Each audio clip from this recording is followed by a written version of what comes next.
They say angels don't question God. They obey without thought, without doubt, without hesitation. But what happens when obedience and mercy collide? What happens when an angel looks at God's judgment and his heart breaks for those about to die? He knew the order. He knew the consequences. And yet, when the flames began to rise over Sodom, he refused. One command, one act of disobedience, and the very foundations of heaven trembled. He wasn't a fallen angel, consumed by pride or blinded by rebellion. He was fiercely loyal, not to the cold, unyielding face of power, but to the incandescent flame of love. And for that love, he would face God himself, the architect of existence, the wellspring of all that is. Why did he do it? What did he see in Sodom, in that cesspool of sin and despair that made him defy the Almighty?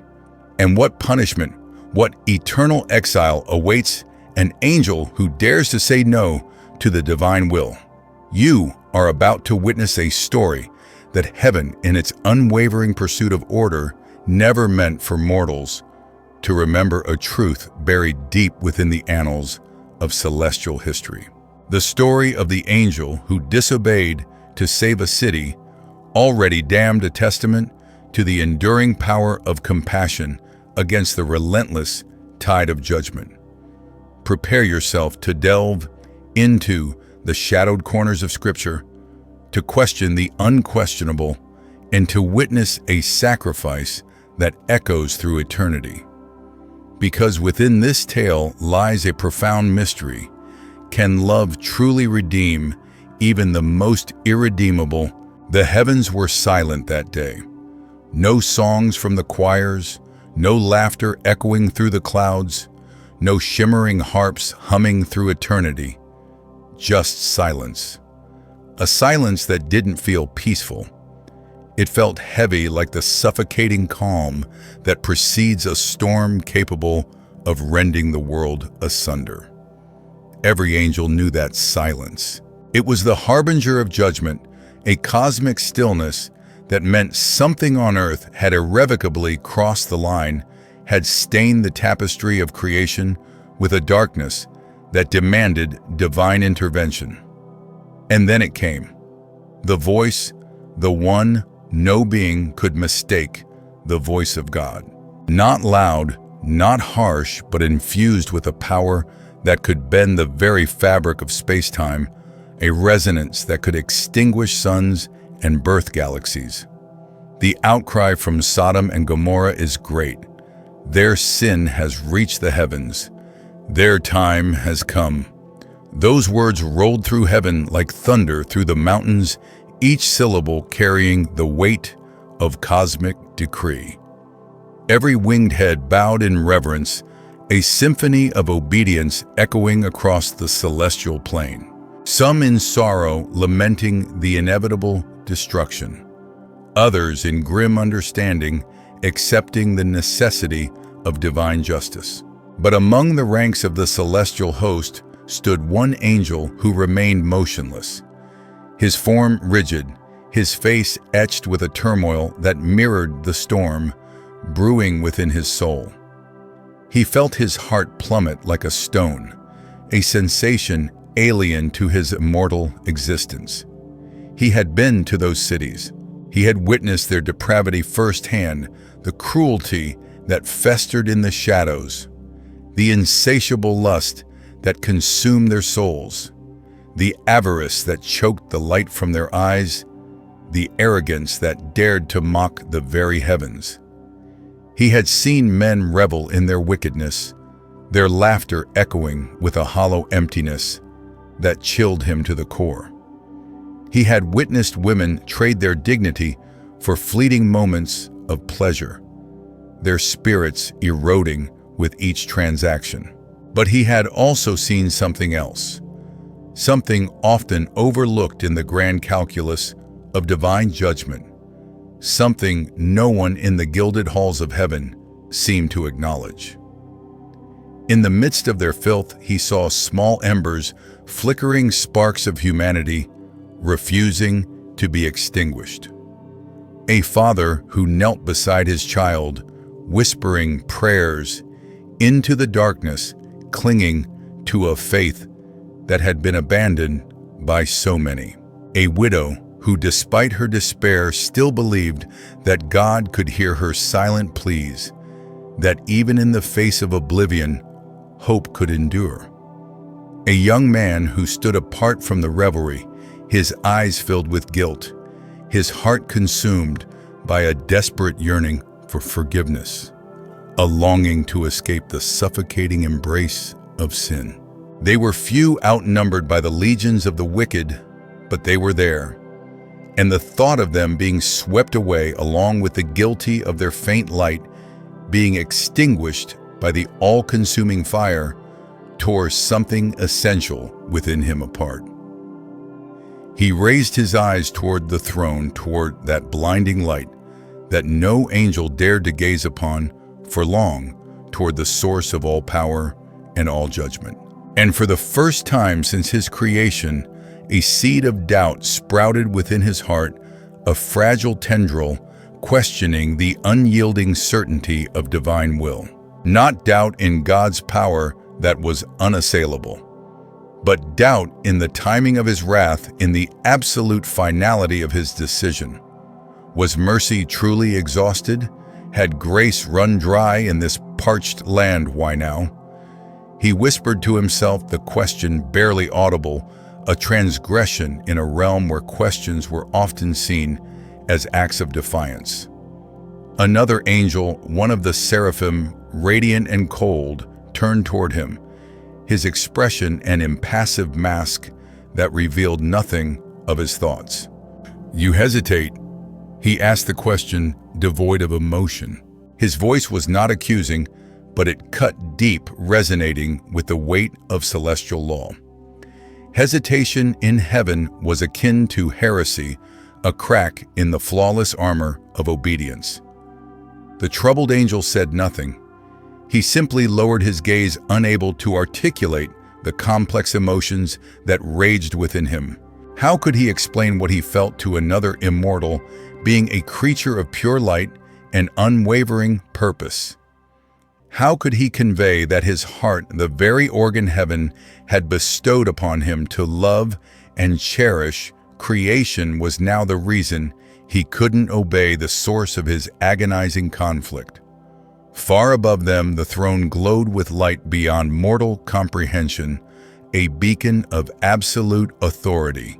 Then came the decree, unchangeable, absolute, a pronouncement that sealed the fate of Sodom and Gomorrah. "Two angels shall descend. My wrath will fall upon Sodom and Gomorrah. The righteous will be removed, and the rest shall be no more."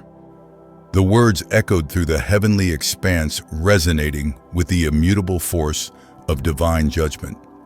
The hosts responded in unison, their voices a chorus of thunderous affirmation, a symphony of unwavering obedience. "As you command," they proclaimed, their voices shaking the very foundations of heaven. All but one. He stood frozen amidst the celestial throng, his wings heavy, his eyes trembling with inner conflict. He remembered the faces he'd seen below, the fear etched on their features, the fragile hope clinging to their souls, the raw desperation in their eyes. He remembered that night when he had stood at the edge of Sodom's gates, unseen, watching humans stumble beneath the crushing weight of their choices, their lives spiraling into chaos and despair. He remembered whispering to one of them a fleeting moment of divine intervention, a breath of mercy in a city choked by sin. "Turn back. There's still time," he had urged, his voice barely audible above the din of the city. But they didn't listen, blinded by their desires, deafened by their arrogance. And now, it was too late. Or so it seemed. His hands clenched into fists, His heart pounded against his ribs, a frantic drumbeat of defiance against the impending doom. He looked toward the earth, a shimmering sphere of life and death suspended beneath the heavens. And he knew, with a certainty that resonated deep within his soul, that the decision had already begun forming within him, a dangerous, impossible thought taking root in his mind. What if I go? What if I stop them? The mere thought sent a tremor through him, because no angel defied an order once it was given. No servant of heaven questioned the divine will. To challenge the heavens was to risk everything: his purpose, his wings, even his very existence. Yet still he couldn't silence that persistent voice within, the same voice that had once inspired prophets to speak truth to power and driven warriors to stand against impossible odds. A whisper burning at the edge of his heart: mercy is not weakness, it's love, and love is the very essence of God. He took a step forward, his movement deliberate, defiant. The clouds stirred, reacting to his transgression. The glow of the throne flickered faintly against his armor, a warning sign from the heavens. He spread his wings, their vast expanse trembling with the weight of his decision. He didn't know if this was faith or rebellion, if he was acting on divine inspiration or succumbing to his own flawed judgment. But he knew one thing for certain: if he stayed, if he passively watched the annihilation of those flickering embers of humanity, he would never forgive himself. So, with one last look toward the heavens, a silent farewell to the world he had known, he whispered a prayer, not for forgiveness, but for strength, for the courage to face the consequences of his actions. And then he leapt downward, diving through the clouds, through the light, through the veil between heaven and earth, unseen by his brothers, unnoticed by the throne, a rogue spark of compassion defying the cosmic firestorm. An angel of mercy flying toward a city already marked for destruction, a testament to the enduring power of love in the face of absolute judgment. And that day, heaven lost one of its brightest flames, not to the seductive allure of pride, but to the boundless depths of compassion. The skies burned with streaks of divine fire, a celestial pyrotechnic display of impending doom. Two angels had already descended before him, agents of judgment carrying the unyielding authority of the Almighty himself. Their wings blazed like molten gold as they tore through the heavens, their faces set like stone, their purpose unwavering. They were not coming to warn, to offer a last chance at redemption. They were coming to end, to execute the divine decree with ruthless efficiency. And far behind them, hidden within the folds of storm and shadow, another light fell, softer, trembling, and uncertain. It was him, the angel who could not let go, the champion of mercy, defying the forces of annihilation. As he cut through the clouds, the earth drew closer, and the air grew heavy, thick with the suffocating scent of smoke and sin. He could feel it, the palpable weight of corruption that cried out to heaven, the unrestrained violence, the blinding pride, the mocking laughter of those who had forgotten their Maker. But beneath it all, there was something else, a faint hum, a fragile heartbeat. It was faint, but real, a pulse of goodness struggling to survive beneath the layers of rot, a testament to the enduring power of the human spirit. It called to him, resonating with his own unwavering belief in the possibility of redemption. It justified his fall, his act of defiance against the heavens. The sky thundered behind him, a flash of warning light breaking across his back, a celestial reprimand for his transgression. He felt it, the weight of heaven's gaze turning toward him. For just a moment, the silent scrutiny of the divine. Was it anger? Was it sorrow? He couldn't tell, but he whispered to himself a silent vow against the impending storm. If this is my end, then let it be for love. Let my sacrifice be a testament to the enduring power of compassion. The city of Sodom appeared below, shimmering with an unnatural beauty, a deceptive facade masking the darkness within. From afar, it looked like a jewel in the desert, a beacon of prosperity and pleasure, glowing towers reaching for the heavens, silken fabrics fluttering in the breeze, golden rooftops reflecting the sun in a dazzling display of opulence. But as he descended lower, the illusion crumbled, revealing the ugly truth beneath the glittering surface. He saw the decay that festered beneath the veneer of beauty. He saw the shadows that stretched across the streets, the darkness that lurked in every alleyway. He heard the sound of drunken laughter echoing through the streets, a hollow sound that masked the suffering that permeated the city. Merchants cheated the poor, exploiting their vulnerability for personal gain. Children cried in corners, their innocence lost in the pervasive darkness. Men and women paraded vanity as virtue, their souls consumed by a relentless pursuit of fleeting pleasures. And above it all, the air itself felt cursed, tainted by the sins of the city, like a heartbeat gone wrong, a rhythm of despair echoing through the streets. Still, he pressed on, driven by an unwavering conviction, because in one small house beyond the chaos, he sensed it, a flicker of light, a beacon of hope in the overwhelming darkness, the home of Lot, the only righteous man left in a sea of ruin. And inside that home, two other angels had already arrived, their mission clear, their purpose unwavering. He saw them from afar, standing tall in pure brilliance, their wings folded, their faces veiled in divine purpose, their presence radiating with celestial authority. They were speaking with Lot, who trembled before them, overwhelmed by their divine presence. The angel could hear the faint echoes of their voices carried by the wind, their words sealing the fate of Sodom. We are here to destroy this place. The Lord has heard its cries. His heart sank, a wave of despair washing over him. It was happening. The end had begun.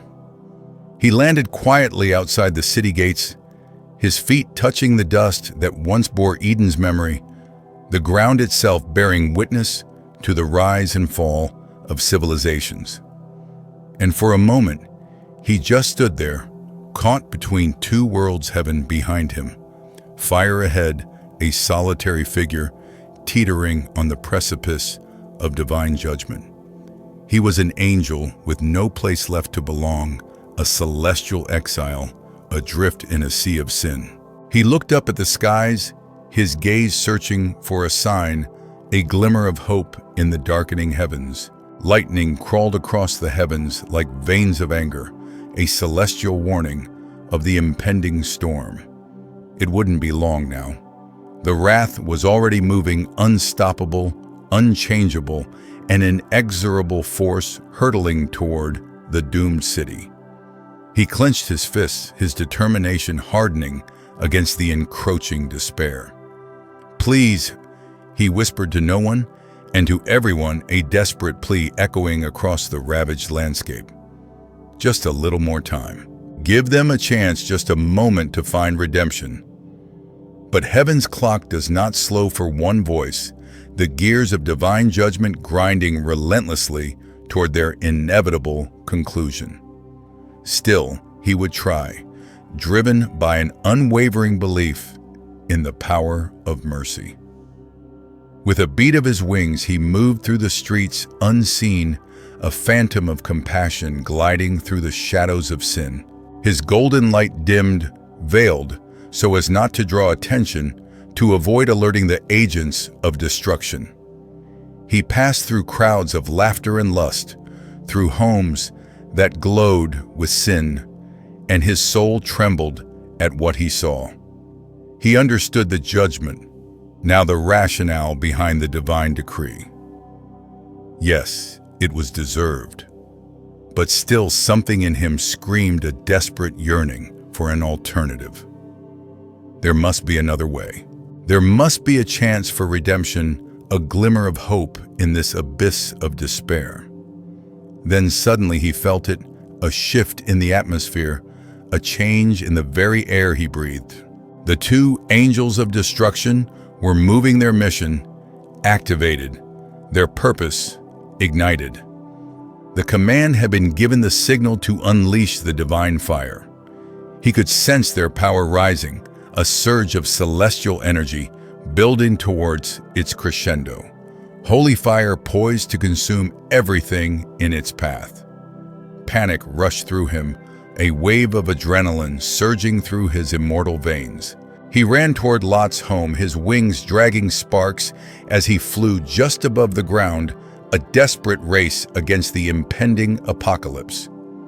Every step he took felt heavier, every breath louder, each moment amplifying the weight of his transgression. He reached the house just as the storm began to form over the mountains, the sky darkening ominously above him. From the window, he saw Lot pleading with the other angels, begging them to spare the city if there were even a handful of righteous people, his voice trembling with fear and desperation. But the angels' faces were unmoved, their expressions impassive, their purpose unwavering.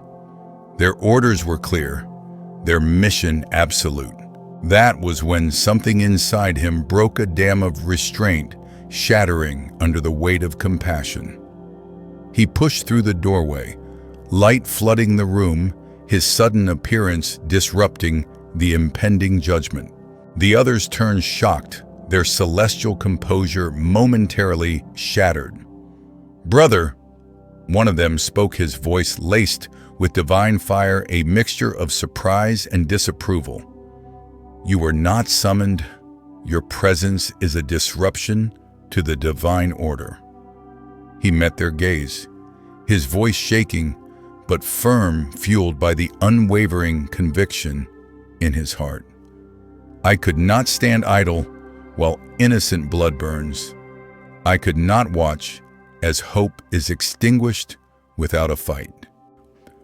"There is none innocent here," the angel replied sharply, his voice echoing with the unyielding force of divine judgment. "Their wickedness has reached heaven itself, poisoning the very essence of creation." "Then let me find them," he pleaded, his voice cracking with desperation. "Give me a moment of breath, a heartbeat. Let me find even one who still believes, one soul clinging to the light." The two angels exchanged a look, a silent communication passing between them. They did not answer, their silence amplifying the weight of his transgression. Outside, the sky darkened as thunder rolled, shaking the ground beneath their feet, a prelude to the apocalyptic storm about to engulf the city. "It is almost time." One of the angels finally spoke, his voice heavy with resignation. He fell to his knees, his plea echoing through the room. "Please," he whispered, his voice barely audible above the roar of the approaching storm. For the sake of mercy, for the heart of God himself, spare them. Give them a chance to redeem themselves." But mercy had its limits that day, and heaven's decree had already been sealed, the fate of Sodom irrevocably determined. One of the angels placed a hand on his shoulder, his touch surprisingly gentle. There was sorrow in his eyes, the kind only eternal beings could carry, the weight of countless judgments etched into their immortal souls. "Brother, step aside. Do not interfere with the divine will." He didn't move. He couldn't. He didn't move. He stood there, trembling wings, shaking under the weight of impossible conviction, the storm swelling like a living beast outside the walls. Lightning split the sky, tearing through the heavens with a roar that felt like God himself exhaling grief. The floor beneath his knees shuddered, dust falling from the beams overhead, as though the very earth recoiled from what was about to unfold. The angels of judgment stared at him, their faces carved from fire and sorrow, their glow dimmed not by doubt, but by the unbearable burden of obedience. One of them spoke again, softer now, almost pleading, "Do not make us do this. Step aside." He lifted his eyes, and in them burned something no command could extinguish: grief, fierce and holy. "If judgment must fall," he whispered, voice breaking, "let it fall through me first." Silence. The storm held its breath. Time froze between one heartbeat and the next. In that suspended moment, heaven and earth hovered on the knife edge of destiny. And then light exploded. Not the gentle glow of dawn or the radiant warmth of divine glory, but a violent collision of power and mercy crashing into each other with catastrophic force, tearing the sky apart. The angel who refused to obey had crossed the point of no return, and the heavens would never be the same again. So as we've seen, the story of the angel who defied God in Sodom isn't just about disobedience, it's about the enduring strength of compassion. It asks us a powerful question: what happens when love demands that we challenge even the most unquestionable authority? It's a reminder that even in the face of seemingly insurmountable darkness, a single act of mercy, a single refusal to give up on hope, can have ripples that echo through eternity. This story speaks to the enduring tension between justice and mercy, and ultimately it celebrates the courage to choose love even when it means standing against the tide. What did you think of this take on the familiar story? I'd love to hear your thoughts. Leave a comment down below. What resonated with you the most? Do you have any questions about the characters or the themes? Let's get a conversation going. And if you enjoyed this dive into the shadows of Scripture and found it thought-provoking, please hit that subscribe button so you don't miss out on future stories and discussions. We'll continue to explore compelling narratives and challenge our perspectives together. Thanks for watching.